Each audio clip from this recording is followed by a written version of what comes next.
Dernière ligne droite de votre émission Le Perroquet au compte de cette semaine. Bonjour à tous et merci de nous rejoindre dans cette émission pour 1 heure de débat sur les sujets qui font le chou gras de l'actualité. Notre invité ce matin, Monsieur Alpha Omar Keita, il est ancien préfet de Farana. En même temps, il est le responsable du RPG Arc-en-Ciel dans la commune de Matoto et membre de la synergie des mouvements de soutien du parti au pouvoir. D'un moment à l'autre, on vous donnera la possibilité de réagir également dans cette émission en nous appelant en direct sur nos différents numéros, le 655 907 907 657 907 907. Youssouf Kamara assure la mise en onde de cette émission. Cadrage, Mohamed Sangaré, Alassane Simakan, à la présentation Aminata Massiré Bangoura.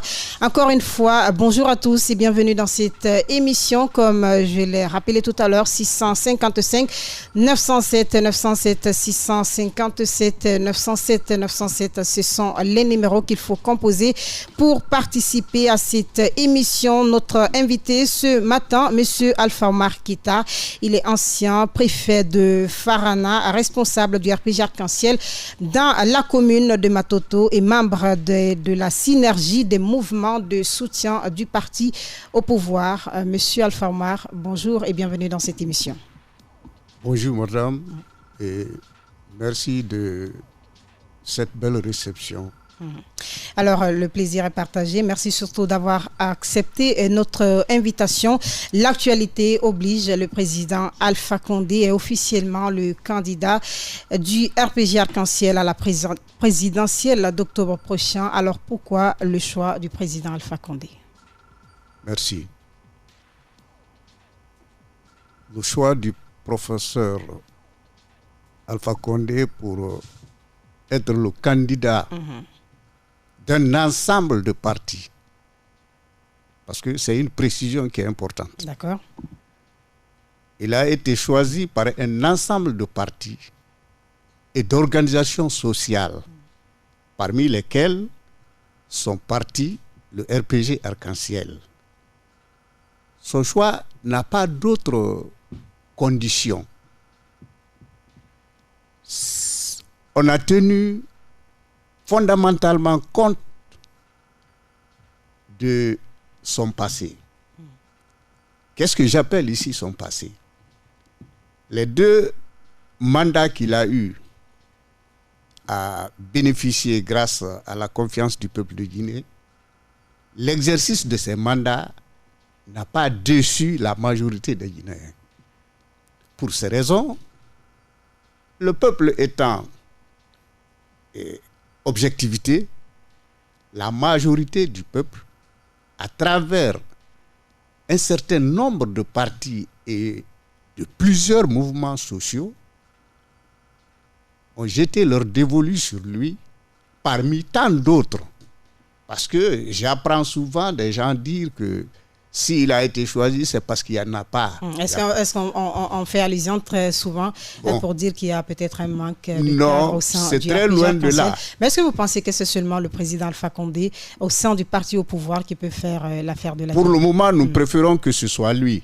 Mais n'oubliez pas que Alpha Condé a fait du RPG une grande école. Il a formé des gens qui sont capables d'assurer la relève. Ça, c'est clair. Mais pour le moment, nous préférons qu'il continue non seulement à gérer le pays, mais à former encore plus de personnes capables un jour de relever le défi face aux difficultés du peuple de Guinée. C'est pourquoi, cette fois-ci encore, sans embâge, sans contour, sans hésitation, cet ensemble de partis politiques regroupés dans plusieurs autres organisations, bien que la principale qui est connue, c'est la CODEC, mais il y a beaucoup d'autres organisations qui se sont donné la main pour jeter leur dévolu sur le professeur Alpha Condé. Parce que pour le moment, il n'y a pas d'alternative au professeur Alpha Condé. Alors, vous parlez d'une majorité, en tout cas, qui a porté le choix sur le président Alpha Condé. Mais pendant ce temps, il y a beaucoup de Guinéens qui estiment que c'est une minorité qui reste derrière Alpha Condé. Alors, ça, c'est leur droit de qualifier cela même de petite minorité. C'est leur droit. Mais, justement, pour que nous soyons départagés, les urnes sont créées pour ça. Si c'est une minorité qui a désigné le professeur Alpha Condé, les urnes vont le prouver. Si c'est une majorité de Guinéens qui a jeté son dévolu sur lui, les urnes vont le prouver. C'est pourquoi nous demandons à ceux qui les acceptent que nous soyons départagés par les urnes. Alors, parlant d'ailleurs de cette élection, en tout cas, le président Alpha Condé a, dans un décret, validé la date proposée par la CENI cette semaine. Alors, parlant de ces élections, est-ce que vous y croyez, en tout cas, en la crédibilité de cette CENI? Mais vous invitez les autres partis à aller aux urnes, mais on sait la crédibilité de la CENI est toujours remise en cause. Non, écoutez, si vous mettez en cause la crédibilité de la CENI, vous mettez en cause la crédibilité de tous les acteurs politiques sur le terrain. Parce que la CENI, c'est la symbiose, c'est la synthèse des différents acteurs. Parce que la CENI, dans sa représentativité, comprend les partis de l'opposition, les partis de la mouvance, l'administration et la société civile. Si vous mettez à défaut la crédibilité de toutes ces organisations, je ne sais pas en quoi on pourra faire confiance. C'est un peu ça le problème. Donc, décrédibiliser la CENI, je peux les comprendre en tant que combat politique. Alors, est-ce que vous estimez que c'est une CENI qui rassure quand même? Nous, ça nous rassure. Tous ceux qui veulent du bonheur et de la paix, principalement de la paix, sont rassurés. Parce que la composition de la CENI nous permet de porter confiance en cette CENI. Les partis opposés sont représentés dans cette CENI. La société civile est représentée dans cette CENI. La mouvance est représentée dans cette CENI. L'administration est représentée. Qu'est-ce que vous voulez? Moi, je pense que mettre à défaut ou compromettre la crédibilité d'une telle CENI, c'est un peu insulter tous les acteurs ou toutes les actions politiques sur le terrain. Parce que c'est leur représentation légitime. Personne n'est venu à la CENI par hasard. Donc, cette CENI, en clair, elle est neutre et on peut bel et bien aller. C'est ça sa caractéristique fondamentale. D'accord. Alors, parlant toujours de ces élections, est-ce que vous pensez que la date du 18 octobre est tenable? Quand l'organisateur principal, qui reste la CENI, trouve conformément au texte de loi que cette date est tenable, ce n'est pas moi ou ce n'est pas un groupe de Guinéens qui peut se lever par simple humeur pour dire que ce n'est pas tenable. Pourquoi ce n'est pas tenable? Ils ne pourront pas te le démontrer. Et très souvent, quand même, il y a bon nombre de Guinéens qui doutent. Par exemple, sur les préparatifs, on dira que les élections, c'est dans moins de 3 mois. La CENI, peut-être, ne pourra pas mettre tout en place avant cette date. Merci pour le mot. Le doute, il est permis. Il est permis et c'est pourquoi il est excusable. Ils ont le droit de douter. Maintenant, ce doute-là, qui est exprimé, est considéré par la CENI comme un défi. Et je suis sûr que la CENI va relever ce défi. Tu doutes de moi, je te prouverai que je peux. Et voilà ce qui va se passer. C'est pourquoi, moi en tout cas, en tant que Guinéen, je ne doute pas de la possibilité de cette élection à cette date. Parce que les instruments pour y parvenir portent encore ma confiance. Voilà. Alors, vous êtes responsable du RPG Arc-en-Ciel dans la commune de Matoto et en même temps membre de la synergie des mouvements de soutien du parti au pouvoir. Oui. Alors, en quelques mots, rassurer les Guinéens pourquoi on doit encore voter pour le président Alpha Condé. Merci. Si je commence à égrener ce chapelet, je pense que... Le temps fera sûrement merci, défaut. Beaucoup de défauts. Déjà, je suis vraiment à l'aise que vous soyez d'accord avec moi que c'est un long chapelet. Parce que la réalité, c'est quoi? C'est que là où le professeur Alpha Condé a trouvé la Guinée, Et jusque là où il a mené la Guinée aujourd'hui, même quand on est sans conscience, on reconnaît et on voit, même si on n'accepte pas, on est convaincu quand même qu'il y a eu du progrès. Et sur le plan social, et sur le plan matériel, et sur le plan économique. Malgré, permettez-moi de dire malgré, toutes les intempéries. Non, c'est pas que nul ne peut faire tout.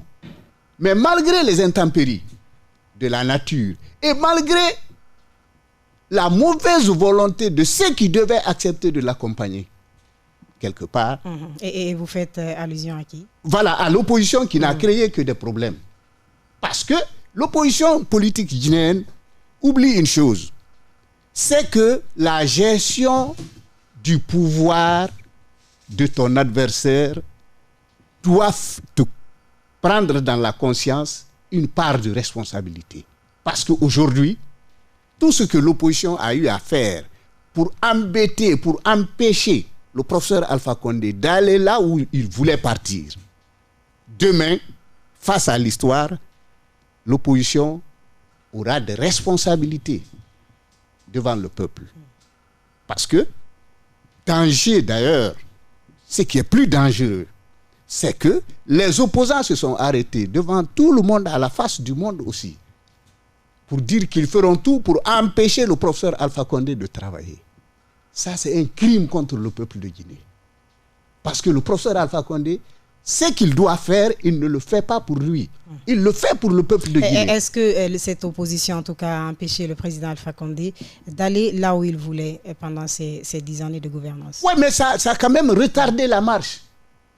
Ça, il faut être objectif. Ça a retardé la marche, ça a embêté la marche. Parce que vous avez vu plus de 2 ans. À travers les manifestations dans le pays. Et puis des manifestations qui n'ont jamais été pacifiques. Voici encore un autre crime contre le peuple de Guinée. Des manifestations consacrées par la loi comme étant des manifestations pacifiques se sont toujours déroulées dans la chienlit. Ça, c'est un crime contre le peuple de Guinée. Mais eux, ils pensent que ce mal-là, ils le font à Alpha Condé. Non! Alpha Condé fait son devoir vis-à-vis du peuple à partir de la confiance que le peuple lui a accordée. Si toi, en tant qu'élément de ce peuple-là, tu viens chercher à lui barrer la route pour ne pas qu'il crée ce bonheur au peuple, ce n'est pas Alpha Condé que tu vises, c'est le peuple de Guinée que tu vises. Mais ils pensent que le peuple de Guinée est bête. Un jour, ce peuple leur demandera des comptes. C'est clair. D'accord. Voilà. Alors, je rappelle aux fidèles auditeurs que vous pouvez intervenir à présent dans cette émission en nous appelant sur le 655 907 907 657 907 907. Ce matin, notre invité est Monsieur Alpha Omar Keita. Il est ancien préfet de Farana. Il est également le responsable du RPG Arc-en-Ciel dans la commune de Matoto et membre de la synergie des mouvements de soutien du parti au pouvoir. 655 907 907 657 907 907. Ce sont les numéros qu'il faut composer pour participer à cette émission. Allô, bonjour. Allô. Oui, bonjour. Vous allez bien, madame? Ça va, Dieu merci. Votre nom, vous nous appelez d'où? C'est Barry Mamadou Alpha. Allez-y, nous vous écoutons. Je salue votre collègue, M. Barry Mamadou, partout il est. Madame, je vous remercie, je vous souhaite un excellent vendredi. Madame, moi je voudrais dire, comme c'est l'antenne libre aujourd'hui. Nous sommes avec un invité, alors Barry, vous venez de nous prendre en marche. Merci donc à vous. Lequel des invités, s'il vous plaît? Voilà, ce matin, nous avons comme invité Alpha Omar Keita. Il est ancien préfet de Farana, responsable du RPG Arc-en-Ciel dans la commune de Matoto. Il est également membre de la synergie des mouvements de soutien du parti au pouvoir. Avec lui, nous débattons de l'actualité politique. Bon, je voudrais poser à Monsieur Keita. Bonjour, Monsieur Keita. Bonjour, Monsieur Barry. Je vous remercie, je vous respecte parce que vous avez été un commis de cet État guinéen. Je vous remercie. Merci. Je vous félicite. Quoi qu'il arrive, on est des adversaires politiques, on n'est pas des ennemis. Merci. Votre rang, on doit vous respecter à cause de votre statut. Merci beaucoup. Je voudrais vous poser une question, Oui. Monsieur Keita, s'il vous plaît. Pourquoi vous soutenez un 3e mandat du président Alpha Condé? Ça, c'est ma première question. Ma seconde question, au cas où demain, M. Alpha Condé, la situation de M. Alpha arrivait à se passer comme Lansana Conté, qu'est-ce que vous direz au peuple de Guinée? M. Keita, ma troisième et enfin. La deuxième question, s'il vous plaît, reprenez. Je disais, comme ce qui s'est passé au temps de Jean Lansana, et on l'a soutenu, il est mort à la fin de son troisième mandat. Au cas où cela arrivait, on ne sait pas parce qu'on est tous mortels, qu'est-ce qu'ils diront? Ma troisième et enfin, troisième question. M. Keita, vous avez vu l'état de nos routes, qu'en dites-vous au ministre des Travaux publics? Je vous remercie. Merci donc à vous, Barry Mohamed, d'être intervenu dans cette émission. 655 907 907 657 907 907. Ce sont les numéros à votre disposition si vous voulez participer à cette émission. Allô, bonjour. Allô, bonjour. Oui, bonjour. Bonjour, madame. Votre nom, vous nous appelez d'où? Mohamed Ba depuis Wandara. Allez-y, nous vous écoutons. Je vous remercie. Je salue votre invité. Bon, j'ai deux questions à lui poser. Monsieur Keita, oui, s'il vous plaît, pourquoi en Afrique, le président il refuse de quitter au pouvoir? Je généralise, je n'ai pas de la Guinée seulement en Afrique. Sauf dans la difficulté qu'il quitte au pouvoir. Mais de laisser tranquillement le pouvoir pour que les pays avancent. Pourquoi? D'accord. La deuxième question. La deuxième question. Pourquoi est-ce que si Alpha Condé reconnaît et il accepte ce que vous demandez il n'a qu'à être candidat, est-ce que comment vous allez voir un Alpha Condé, lui qui a combattu Sékou Touré, jusqu'à combattre Lansana Conté, et jusqu'à 28 septembre, combien de morts au 28 septembre? Parce que pour qu'il y ait l'alternance. Comment vous allez voir un Alpha Condé? Enfin, comment vous allez apprécier? Merci. Merci à vous d'être intervenu dans cette émission. 655 907 907 657 907 907. Allô, bonjour. Bonjour Madame Bangoura, bonjour à votre invité. Votre nom, vous nous appelez d'où? C'est vraiment calme pour vous à 102. Allez-y, nous vous écoutons. Moi, j'aimerais lui poser des questions rapidement. Allez-y. Faire certains commentaires de ce qu'il vient de dire à l'antenne. Et M. Keita, vous dites que l'organe qui organise l'élection présidentielle chez nous, ils sont prêts. Je pense que dans notre pays, on base sur les lois pour organiser de l'élection. La Constitution du 14 avril 2020, qui a été publiée au journal officiel de la République, a-t-il un code électoral qui l'accompagne? S'il n'y en a pas, le code électoral de 2017, le 24 février 2017, il n'est pas conforme à la Constitution du le 14 avril 2020. Comment, dans un pays où on doit respecter la loi, peut organiser l'élection? La deuxième question. Aujourd'hui, vous dites que le président Alpha Condé doit continuer. La corruption, la gabegie, le détournement, vous vous rappelez, il n'y a pas 72 heures, on a écouté le procureur de la République de Kaloum qui parle de 51 millions de dollars de détournement à la RPT qui est rattaché à la présidence. Ça, cela veut dire que ce n'est pas le trésor public qui encaisse l'argent de la RPT. C'est directement au niveau de la présidence. D'accord. Croyez-vous que le peuple guinéen va avoir confiance en ce gouvernement? Voilà. Merci donc à vous, monsieur, d'être intervenu dans cette émission. 655 907 907. Allô, bonjour. Oui. Bonjour, madame. Bonjour à votre équipe. Bonjour à tous les auditeurs. Votre nom, vous nous appelez d'où? Je suis Silla Sekouderatom. Allez-y, nous vous écoutons. Je dis bonjour au grand frère Keita. Merci, bonjour. Et je l'encourage, je fonde beaucoup d'espoir sur son calcul politique. Merci. Et M. Keita. Oui. Est-ce que, comme vous êtes maintenant à la radio, beaucoup de Guinéens se disent troisième mandat. J'aurais voulu que vous les expliquiez. Vous pouvez les expliquer réellement que nous ne sommes plus dans la troisième République, nous sommes maintenant dans la 4e République. Mais sauf qu'il s'agira toujours du président Alpha Condé, M. Silla. Oui, s'il s'agit de ça, moi-même, s'il vous plaît. Madame, s'il s'agit de ça, on change la République, mais la même personne peut continuer. Est-ce que... Oui, parce que si c'est ce qui fait mal, qu'ils ne disent pas la vérité à la population, ils disent 3e mandat, ce n'est pas le 3e mandat, mais c'est un premier mandat d'une 4e République. Voilà, merci donc à vous. Nous avons un interlocuteur à la radio, j'aurais voulu que le grand frère explique ça aux Guinéens. Je vous remercie. Merci à vous également, Silla Sekou, qui nous appelait depuis Ratoma. Alors, il y a un auditeur qui a posé la question, Monsieur Keita, qui vous demandait pourquoi un 3e mandat, pourquoi vous soutenez un 3e mandat pour le président Alpha Condé. En tout cas, une question qui est en lien avec l'inquiétude de Monsieur Sekou, c'est là qui nous appelait tout à l'heure. Merci. Madame, vous savez, la passion a toujours détruit la logique. Le terme de 3e mandat, c'est un non-sens. C'est un terme qui est né de la passion des opposés. Sinon, les mandats sont définis à partir de textes juridiques qui sous-tendent la République.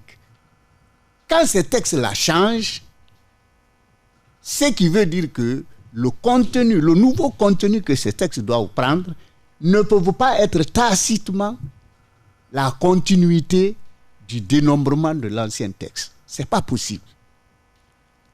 Me parler ici de 3e mandat, c'est-à-dire je considère que c'est des gens peut-être qui veulent mal utiliser les termes français.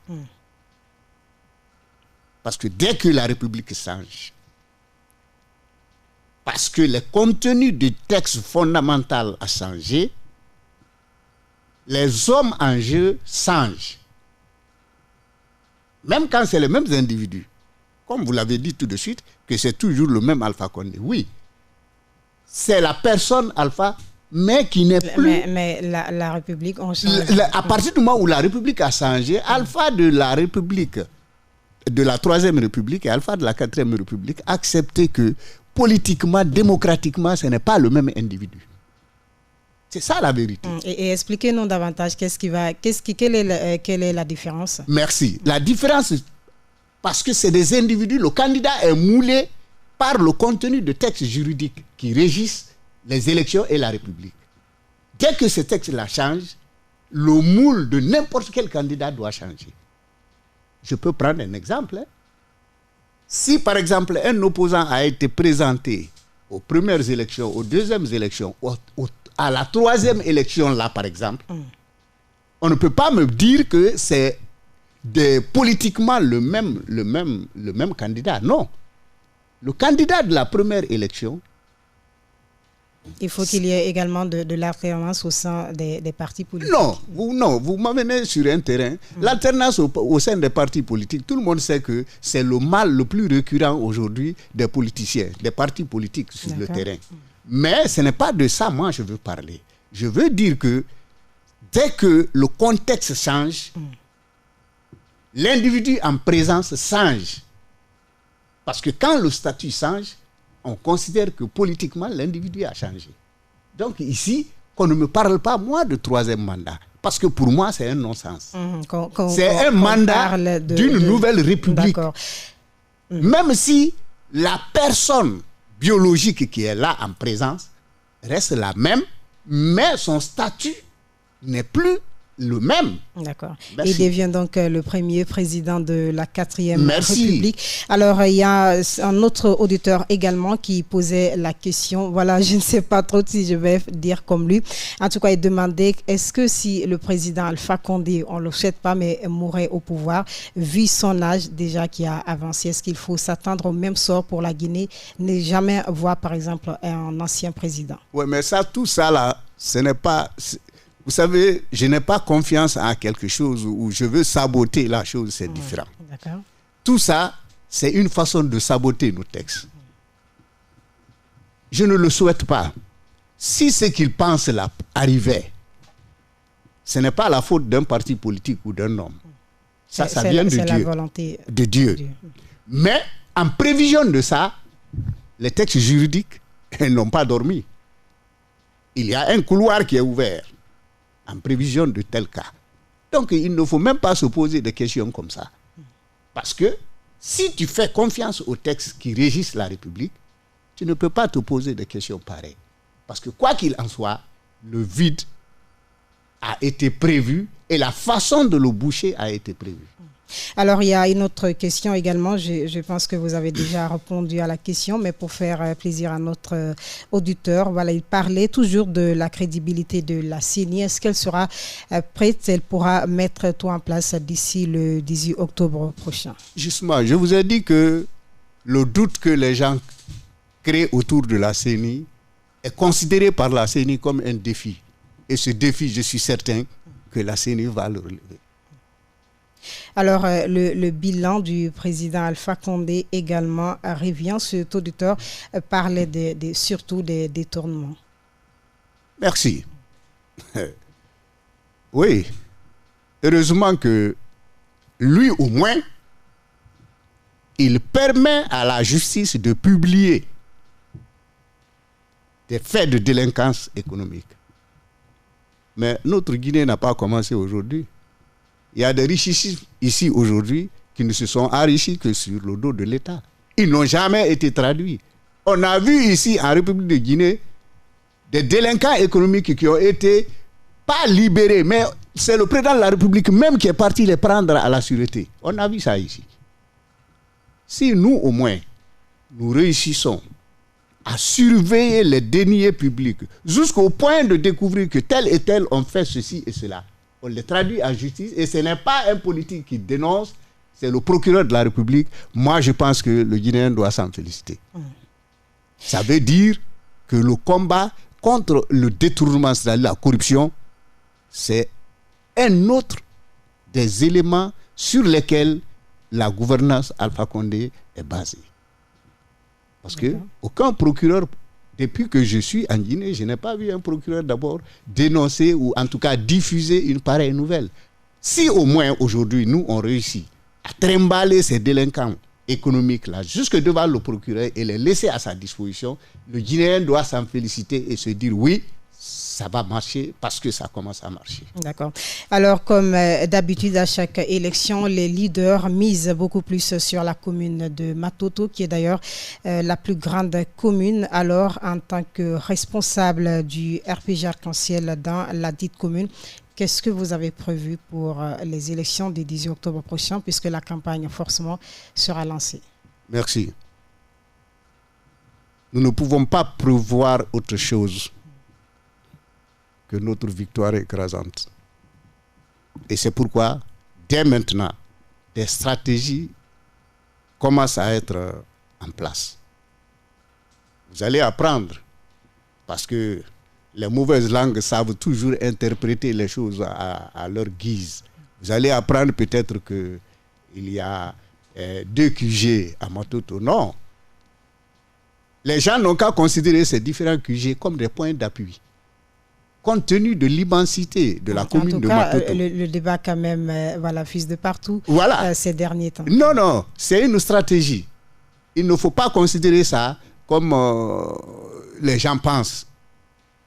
Mais nous, on considère ça comme une stratégie compte tenu de l'ampleur de l'enjeu, compte tenu de l'immensité de la commune et compte tenu surtout du fait que désormais, nous ne voulons plus de quiproquos autour de nos résultats. Alors pourquoi le choix de Monlim Touré? Mais le choix de Monlim Touré, c'est pour vous dire que nous, on est démocratique.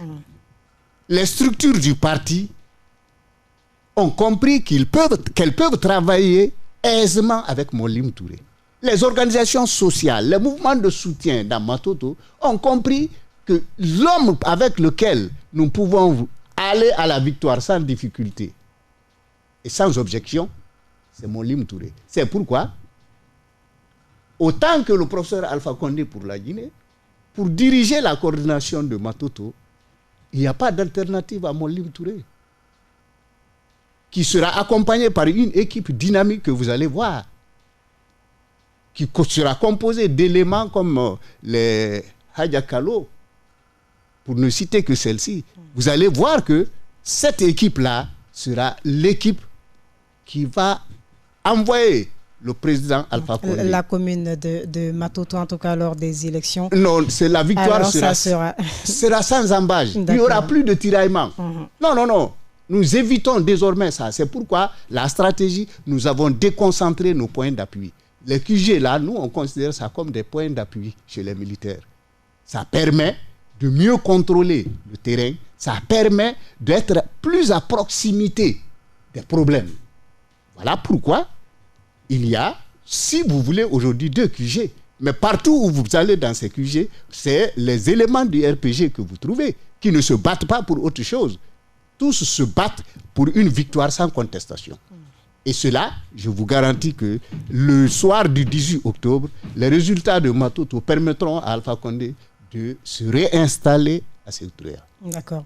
Alors, les auditeurs, vous pouvez toujours continuer à nous appeler sur le 655 907 907 657 907 907. Ce matin, nous avons comme invité M. Alpha Omar Keita. Il est ancien préfet de Farana, en même temps responsable du RPG Arc-en-Ciel dans la commune de Matoto, et également membre de la synergie des mouvements de soutien du parti au pouvoir. 655 907 907 657 907 907, ce sont les numéros qu'il faut composer pour participer à cette émission. Allô, bonjour. Bonjour, madame. Oui, votre nom, vous nous appelez d'où? Mamadou Tila Sangouya. Allez-y, nous vous écoutons. Je remercie quand même votre invité. Mais moment, je m'en vais vous dire que durant tout son parcours, je n'ai rien compris dans son exposé. D'abord, nous avons l'impression que c'est les mêmes répétitions pour ceux qui viennent défendre leur parti. Et je m'en vais lui demander pourquoi intellectuels guinéens, pourquoi l'élite guinéenne ne veut pas gagner le peuple de la voie de la démocratie. D'abord, ils parlent toujours de l'opposition. Alors, ils sont venus au pouvoir dans l'intention de procéder à un changement. Ils me disent quel est le changement qui a été opéré. Ensuite, ils me disent réellement, est-ce que la constitution dont il est question, est-ce que réellement? Et moi, il me le dira certainement dans sa réponse que c'est l'émanation du peuple. Mais moi, je m'en vais lui dire que c'est de la peine perdue en parlant de cette constitution, parce que le peuple ne se reconnaît pas du tout dans cette constitution. Voilà. Moi, je crois que vous, les intellectuels guinéens, acceptez maintenant d'accompagner le peuple. Merci. Et donc à vous, Amadou Silla, d'être intervenu.